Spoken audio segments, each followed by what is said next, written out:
샬롬, 좋은 아침입니다. 오늘 말씀은 창세기 42장 1절부터 17절까지입니다. 그때 야곱이 애굽의 곡식을 보고 아들들에게 이르되 너희는 어찌하여 서로 바라보고만 있느냐.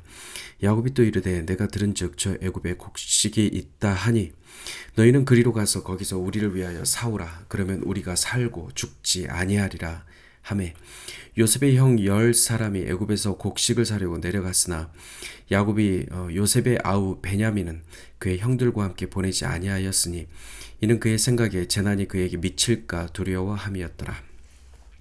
이스라엘의 아들들이 양식 사러 간 자 중에 있으니 가나안 땅에 기근이 있음이라. 때에 요셉이 나라의 총리로서 그 땅 모든 백성에게 곡식을 팔더니 요셉의 형들이 와서 그 앞에서 땅에 엎드려 절하매 요셉이 보고 형들인 줄 아나 모르는 체하고 엄한 소리로 그들에게 말하여 이르되 너희가 어디서 왔느냐. 그들이 이르되 곡물을 사려고 가나안에서 왔나이다. 요셉은 그의 형들을 알아보았으나 그들은 요셉을 알아보지 못하더라. 요셉이 그들에게 대하여 꾼 꿈을 생각하고 그들에게 이르되 너희는 정탐꾼이라 이 나라의 틈을 엿보려고 왔느니라. 그들이 그에게 이르되 내 주여 아니니이다. 당신의 종들은 곡물을 사러 왔나이다. 우리는 다 한 사람의 아들들로서 확실한 자들이니 당신의 종들은 정탐꾼이 아니니이다. 요셉이 그들에게 이르되 아니라 너희가 이 나라의 틈을 엿보러 왔느니라. 그들이 이르되 당신의 종 우리들은 12 형제로서 가나안 땅 한 사람의 아들들이라. 막내 아들은 오늘 아버지와 함께 있고 또 하나는 없어졌나이다. 요셉이 그들에게 이르되 내가 너희에게 이르기를 너희는 정탐꾼들이라 한 말이 이것이니라. 너희는 이같이 하여 너희 진실함을 증명할 것이라. 바로의 생명으로 맹세하노니 너희 막내 아우가 여기 오지 아니하면 너희가 여기서 나가지 못하리라. 너희 중 하나를 보내어 너희 아우를 데려오게 하고 너희는 갇혀 있으라. 내가 너희의 말을 시험하여 너희 중에 진실이 있는지 보리라. 바로의 생명으로 맹세하노니 그리하지 아니하면 너희는 과연 정탐꾼이니라 하고 그들을 다 함께 3일을 가두었더라. 아멘. 가나안에 기근이 들었습니다. 양식이 바닥나 소망이 끊어져 갈 무렵 야곱은 절망에 빠진 채 서로 눈치만 보고 있는 아들들에게 엄중히 명령합니다. 이 집 들어가서 곡식을 사오라. 그러면 우리가 살고 죽지 아니하리라. 온 세상에 불어닥친 7년의 대기근은 단순히 식량의 부족을 넘어 야곱의 가문 전체를 멸절시킬 수도 있는 죽음의 위협이었습니다. 이 선포는 굶주린 육신을 위한 식량 구입의 권유를 넘어서 영적 죽음의 그늘에 앉은 자들에게 하나님이 예비하신 유일한 살 길을 제시하는 복음의 서막이라고도 할 수 있습니다.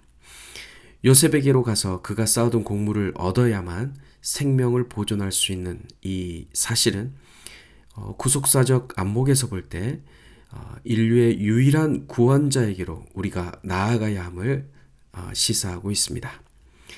야곱의 외침은 수백 년 뒤 선지자 이사야의 예언을 통해서 더욱더 선명해집니다. 이사야는 갈급한 영혼들을 향해 다음과 같이 하나님의 마음을 대변했습니다. 오라 너희 목마른 자들아 물로 나오라. 돈 없는 자도 오라. 너희는 와서 사 먹되 돈 없이 값 없이 와서 포도주와 젖을 사라. 아멘. 세상의 상거래는 반드시 합당한 대가를 지불해야 물건을 소유할 수 있습니다. 그러나 하늘의 양식은 사라는 명령 뒤에 바로 값없이 라는 역설적인 조건이 붙습니다. 우리가 영생을 얻기 위해 지불할 수 있는 가치는 이 세상에 존재하지 않기 때문입니다. 이 값 없음이 우리에게 가능해진 이유는 우리가 치러야 할 죄의 형벌과 그 생명의 값을 예수 그리스도께서 십자가 위에서 물과 피를 쏟으심으로 이미 다 지불하셨기 때문입니다. 굶주린 만민을 위해 애굽 전역의 창고를 열고 곡식을 풀었던 요셉처럼 우리 주님은 스스로 생명의 떡과 생수가 되셔 우리에게 오셨습니다. 기근을 피해 가나안을 떠나 요셉의 형들은 마침내 애굽의 총독 앞에 서게 됩니다. 그들은 그 총독이 자신들이 팔아넘긴 동생 요셉인 줄은 꿈에도 모른 채 그 앞에 엎드려 절합니다.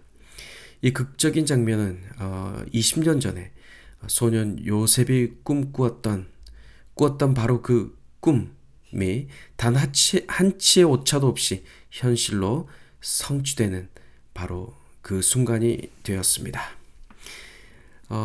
그때 형들의 그 인간의 시기심은 요셉을 구덩이에 던지게 했고, 또 세월은 그 꿈꿨던 그 꿈을 잊게 한 채 모든 사건들 그리고 모든 기억을 다 늪 속으로 밀어넣은 듯 보였습니다. 하지만 하나님의 언약은 인간의 방해와 상관없이 하나님의 시간표에 따라 성취되었습니다. 하나님의 역사의 주관자이시며 그분의 작정은, 그분의 계획은 결코 취소되지 않습니다. 이사야 46장 10절이 이렇게 말하고 있습니다. 22년 만에 만난 요셉과 형들은 서로 다른 위치에 서 있습니다. 요셉은 형들을 즉시 품어주는 대신 정체를 숨기고 그들을 엄하게 몰아세웁니다. 너희는 이 나라의 틈을 엿보러 온 정탐꾼이다 라고 반복하면서 그들을 고발합니다. 여기서 벌거벗음, 틈이라는 것은 벌거벗음이라는 뜻인데요. 이 표현은 과거 형제들이 요셉의 채색 옷을 강제로 벗기고 그를 빈 구덩이에 던졌던 그 수치스러운 범죄를 암시적으로 떠올리게 하는 단어입니다. 요셉의 이러한 거친 신문은 보복을 위한 것이 아니라 형제들의 견고한 자아와 그 거짓된 가면을 무너뜨리기 위한 것이었습니다. 이는 그들이 잊고 있었던 자신들의 죄악을 하나님 앞에서 정직하게 대면하도록 만들었습니다. 그리고 참된 회개를 통해 영혼을 회복시키려는 거룩한 심판의 과정이 되었습니다. 요셉이 낯선 채 하면서 거칠게 말한 이 태도를 인간적인 앙심이나 복수심으로 해석하는 것은 요셉의 깊은 신앙과 인격을 오해하는 것입니다. 요셉은 이미 자신의 삶에 개입하신 하나님의 그 손길을 신뢰하고 있었습니다. 그리고 형제들을 용서할 준비가 되어 있었습니다. 예수께서 십자가 위에서 자신을 조롱하는 자들을 향해 아버지 저들의 죄를 사하여 주옵소서 라고 중보하셨던 것처럼 요셉 또한 형제들에게 개인적인 원한을 갚을 생각이 추호도 없었습니다. 오히려 그가 취한 엄격한 그 모습 뒤에는 두 가지 숭고한 목적이 숨겨져 있었습니다.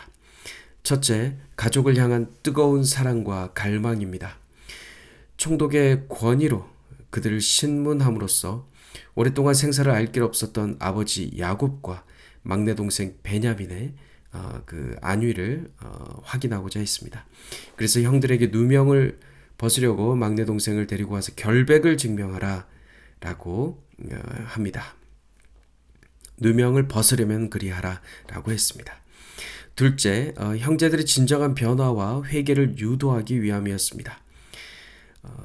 자신들이 과거 요셉에게 저질렀던 악행이 얼마나 끔찍한 죄였는지를 깨닫고 또다시 동생 베냐민을 버릴지 아니면 보호할지를 확인하려고 하는 것입니다. 요셉의 거친 목소리는 사실 형제들을 살리고 주의 뜻을 이루기 위한 하나님의 세밀한 음성이었습니다. 사랑하는 성도 여러분, 어떤 상황에서도 우리를 위해 생명의 값을 치르신 예수 그리스도만을 신뢰하는 하루 되시기를 축복합니다. 고난 뒤에 숨겨진 하나님의 선하신 섭리를 믿고 정직한 회개함으로 주님 앞에 나아가는 귀한 하루 되시길 주님의 이름으로 축복합니다. 샬롬.